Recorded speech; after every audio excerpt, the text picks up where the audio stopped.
हरिर्नाम हरिर्नामैव केवलम कलौ नस्तेव नस्तेव नस्तेव गतिरन्यथा।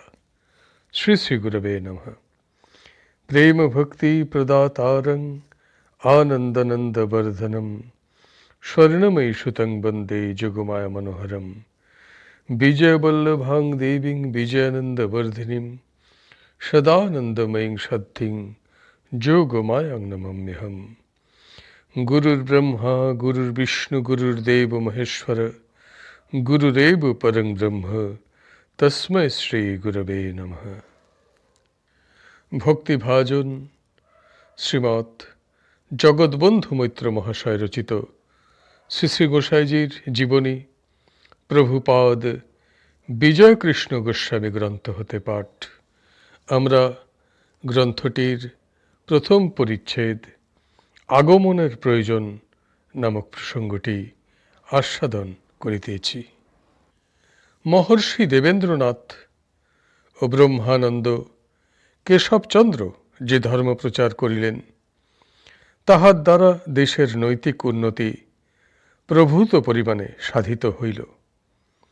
যে দুর্নীতির বিষাক্ত বায়ুতে দেশ জড়জড় হইতেছিল, ইহাদের প্রাণগত চেষ্টায় তাহা বহু পরিমাণে অপনীত হইল। দেশবাসীগণ নীতি বিষয়ে ইহাদের দ্বারা যথেষ্ট উপকার লাভ করিলেন বটে, কিন্তু ব্রহ্মপ্রাপ্তি বিষয়ে বিশেষ উপকৃত হইলেন না।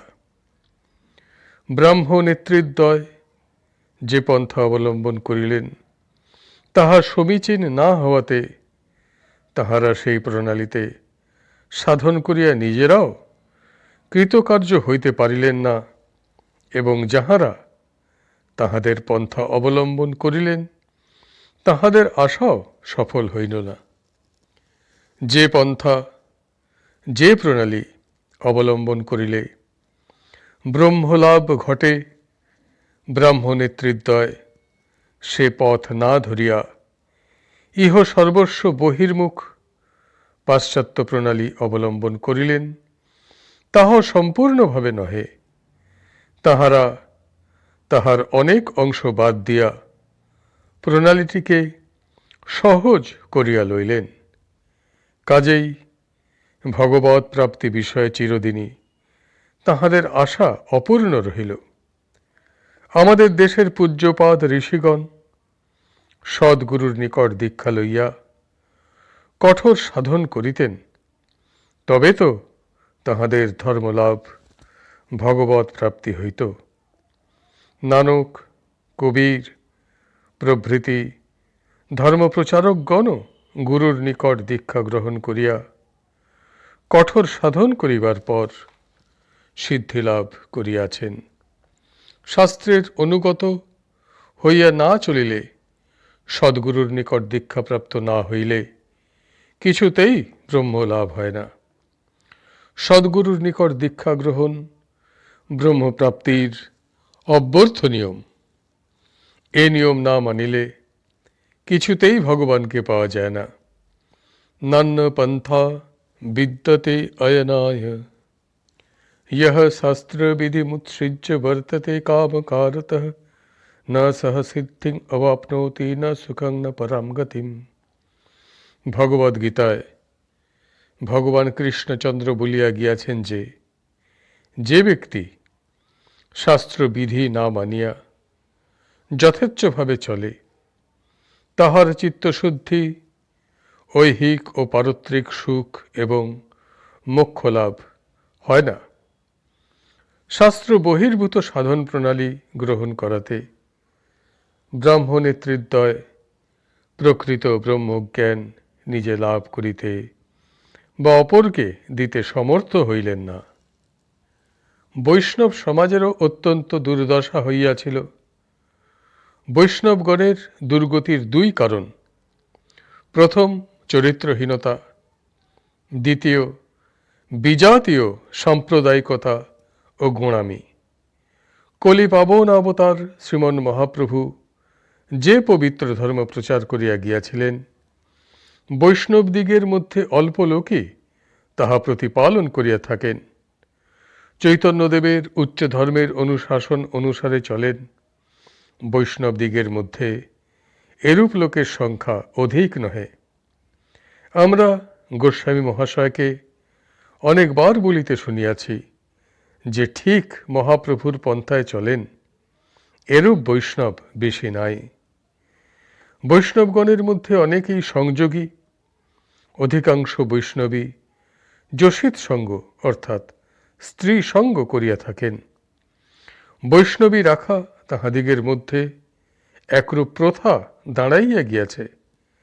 বঙ্গদেশে বৈষ্ণবদিগের অধিকাংশ আখড়াতেই বৈষ্ণবী দেখিতে পাওয়া যায়। শ্রীবৃন্দাবনে প্রতি কুঞ্জেই বৈষ্ণবী আছে। ইহা কিন্তু মহাপ্রভুর সম্পূর্ণ অনভিপ্রেত। বৈষ্ণবদিগকে যোষিত সঙ্গ হইতে দূরে থাকিতে তিনি বারবার উপদেশ দিয়া গিয়াছেন। তিনি কখনো নিজে রমণী দর্শন করিতেন না। পুরুষোত্তম ধামে অবস্থান সময় একদিন জনৈকা দেবদাসী অতি মধুর স্বরে গীত গোবিন্দের পদ গাহিতেছিলেন। তিনি সেই সুমিষ্ট সঙ্গীত শ্রবণ করিয়া ভাবে আত্মহারা হইলেন। তাহার বাহ্যজ্ঞান বিলুপ্ত হইয়া গেল। তখন তিনি ভাবাবেশে উন্মত্তের ন্যায় সঙ্গীতকারিণীকে আলিঙ্গন করিবার জন্য তদ অভিমুখে ধাবিত হইলেন। তাহার সেবক গোবিন্দ সঙ্গে ছিলেন। তিনি ছুটিয়া গিয়া মহাপ্রভুকে ধরিয়া বলিলেন, সঙ্গীতকারিণী রমণী, পুরুষ নহে। রমণী এই কথা শ্রবণ মাত্র মহাপ্রভুর বাহ্যজ্ঞান হইল। তিনি গোবিন্দকে বলিলেন, প্রভু কহে, গোবিন্দ আজি রাখিলে জীবন, স্ত্রী পরশ হইলে আমার হইত মরণ। হরিদাস নামে তাহার এক ভক্ত একদিন পরমাসাধ্যী বৃদ্ধা বৈষ্ণবী মাধবী দাসীর নিকট হইতে তণ্ডুল ভিক্ষা করিয়া আনিয়াছিলেন। এজন্য মহাপ্রভু তাহাকে বর্জন করেন। স্বরূপ দামোদর প্রভৃতি অন্তরঙ্গ ভক্তগণের স্বনির্বন্ধ অনুরোধেও তিনি তাহাকে গ্রহণ করেন নাই। হরিদাস 1 বৎসরকাল তাহার কৃপা প্রার্থী হইয়া অপেক্ষা করিলেন, কিন্তু কিছুতেই মহাপ্রভুর প্রসন্নতা লাভ করিতে পারিলেন না। মহাপ্রভু কিছুতেই তাহাকে ক্ষমা করিলেন না। তখন হরিদাসের মনে দারুণ নির্বেদ উপস্থিত হইল। তিনি নিদারুণ মনোকষ্টে প্রয়াগে যাইয়া ত্রিবেণী সলিলে আত্মবিসর্জন করিলেন। বৈষ্ণবগণ হরিদাসের এই প্রকার শোচনীয় মৃত্যু বৃত্তান্ত মহাপ্রভুর গোচর করিলে তিনি সহাস্য বদনে বলিলেন, শুনি প্রভু হাসি কহে, সুপ্রসন্ন চিত্ত, প্রকৃতি দর্শন করলে এই প্রায়শ্চিত্ত। কি কঠোর শাসন, পবিত্রতার কি উচ্চ আদর্শ। শ্রীচৈতন্য লোক শিক্ষার কি সুন্দর, কি পবিত্র, কি মহান দৃষ্টান্ত প্রদর্শন করিলেন। বৈষ্ণবগণ কিন্তু সে উচ্চ আদর্শ রক্ষা করিলেন না। তাহাদের মধ্যে অনেকেই মহাপ্রভুর এই কঠোর শাসন ও পবিত্র শিক্ষায় উপেক্ষা প্রদর্শন করিয়া ব্যভিচারের স্রোতে অঙ্গ ভাসাইয়া দিলেন। পূত বৈরাগ্য বস্ত্র কৌপিন ধারণ করিয়া প্রকৃতি সঙ্গ অর্থাৎ স্ত্রী সঙ্গ করিতে প্রবৃত্ত হইলেন। কেহ কেহ আবার এমন নির্লজ্জ ও পাষণ্ড যে আপনাদিগের দুষ্কৃতি সমর্থন করিবার জন্য মহাপ্রভুর নিষ্কলঙ্ক পবিত্র চরিত্রের প্রতি কটাক্ষ করিতে পশ্চাৎপদ হয় না। দ্বিতীয়ত, বৈষ্ণবগণ ভিন্ন সম্প্রদায়ের লোকদিগকে অতিশয় ঘৃণা করেন। বৈষ্ণব ব্যতীত অন্য সম্প্রদায়ভুক্ত নরনারীগণকে তাহারা অস্পৃশ্য ও পতিত মনে করিয়া থাকেন। যাহাদের শিখা, মালা ও তিলক নাই, তাহারা পরম ধার্মিক ও ভগবদ্ভক্ত হইলেও তাহাদের অশ্রদ্ধার পাত্র। ব্রাহ্মণদিগকে তাহারা অত্যন্ত উপেক্ষা করিয়া থাকেন। তাহাদিগের ইষ্ট দেবতা ভগবান শ্রীকৃষ্ণ, যে ব্রাহ্মণ জাতির পূজা করিয়া গিয়াছেন, তাহারা তাহাদিগের প্রতি অশ্রদ্ধা প্রকাশ করিতে বিন্দুমাত্র কুণ্ঠা বোধ করেন না। আরও দুঃখের কথা যে হরি হর অভিন্ন এক বিগ্রহ, বৈষ্ণবগণ সেই জগৎগুরু মহাদেবকেও অবহেলা করিতে ভীত হন না। আদ্যাশক্তি ভগবতী জগদম্ব তাহাদের ভক্তির পাত্রী নহেন। এইখানে উল্লেখ্য যে মহাভারতে আছে, ধর্মরাজ যুধিষ্ঠিরের রাজসূয় যজ্ঞে ভগবান শ্রীকৃষ্ণ ব্রাহ্মণ দিগের পা ধোয়াইয়া দিবার ভার লইয়াছিলেন। আজকের পাঠ এখানেই সমাপ্ত হইল। হরি বল, হরি বল, হরি বল।